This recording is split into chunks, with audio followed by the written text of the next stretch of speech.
بسم اللہ الرحمن الرحیم۔ جس طرح چین کے بادشاہ کو خاقان، روس کے بادشاہ کو زار، روم کے بادشاہوں کو قیصر اور ایران کے بادشاہوں کو کسریٰ کہتے تھے، اسی طرح قدیم مصر کے بادشاہ کو فرعون کہا جاتا تھا۔ حضرت موسیٰ علیہ السلام کے دور میں جو فرعون تھا اس کا نام ولید بن مصعب تھا، جبکہ مصری روایتوں میں اس کا نام رمیسس ثانی لکھا گیا۔ فرعون خود کو نہ صرف مصر کا بادشاہ بلکہ خدا کہلواتا تھا اور خود کو مقدس ہستی ظاہر کرتا تھا۔ وہ اپنی رعایا سے کہا کرتا تھا، میں تمہارا سب سے بڑا رب ہوں۔ وہ نہایت ہی ظالم، سرکش اور متکبر تھا۔ وہ لوگوں کو چھوٹی چھوٹی غلطیوں پر سخت ترین سزائیں دیتا۔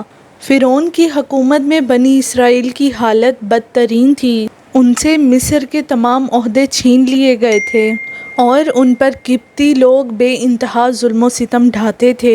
بنی اسرائیل کی تعداد کئی لاکھ ہونے کے باوجود مصر میں ان کی حیثیت صرف غلام کی تھی۔ فرعون نے یہ حکم جاری کیا تھا کہ لوگ اس کے آگے سجدہ کریں گے، اور بنی اسرائیل میں جو شخص اسے سجدہ کرنے سے انکار کرتا وہ اسے کھولتی ہوئی تیل میں ڈال دیا کرتا۔ اللہ نے حضرت موسیٰ علیہ السلام کو مبعوث کیا۔ انہوں نے فرعون کو دعوت توحید دی اور اسے سرکشی اور تکبر سے توبہ کرنے کو کہا۔ حضرت موسیٰ علیہ السلام اور حضرت ہارون علیہ السلام دربار فرعون میں گئے اور فرمایا، ہم دونوں تمہارے رب کے رسول ہیں، ہمارے ساتھ بنی اسرائیل کو جانے دو، اور سلامتی اس آدمی پر جو راہ حق کی پیروی کرے۔ فرعون کہنے لگا، تمہارا رب العالمین کون ہے؟ موسیٰ علیہ السلام نے کہا، وہ آسمانوں اور زمین کا رب ہے، اگر تمہیں اس بات کا یقین ہو۔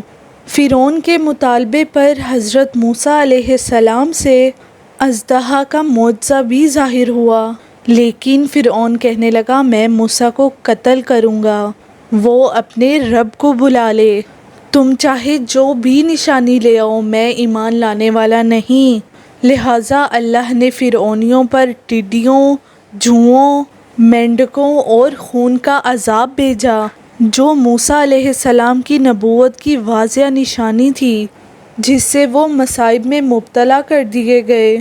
کھلی نشانیوں کے ظاہر ہونے کے باوجود فرعون اپنی انا اور سرکشی پر قائم رہا اور یہ منصوبہ بنایا کہ موسیٰ علیہ السلام اور بنی اسرائیل پر لشکر کشی کر کے انہیں قتل کر دے گا۔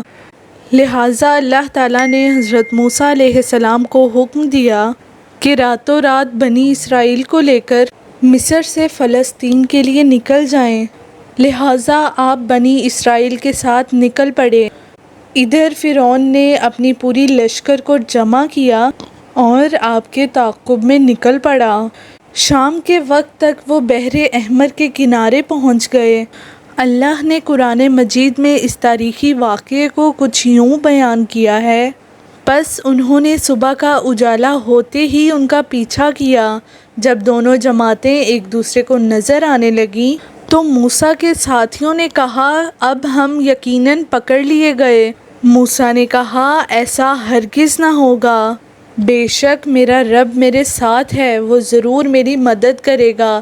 تو ہم نے موسیٰ کو بذریعہ وحی کہا کہ آپ لاٹھی سمندر کے پانی میں ماریے، اور سمندر دو حصوں میں پھٹ گیا اور ہر ایک حصہ ایک بڑے پہاڑ کی مانند ہو گیا، اور ہم دوسروں کو بھی اس کے قریب لے آئے، اور موسیٰ اور ان کے تمام ساتھیوں کو ہم نے بچا لیا، پھر دوسروں کو ڈبو دیا۔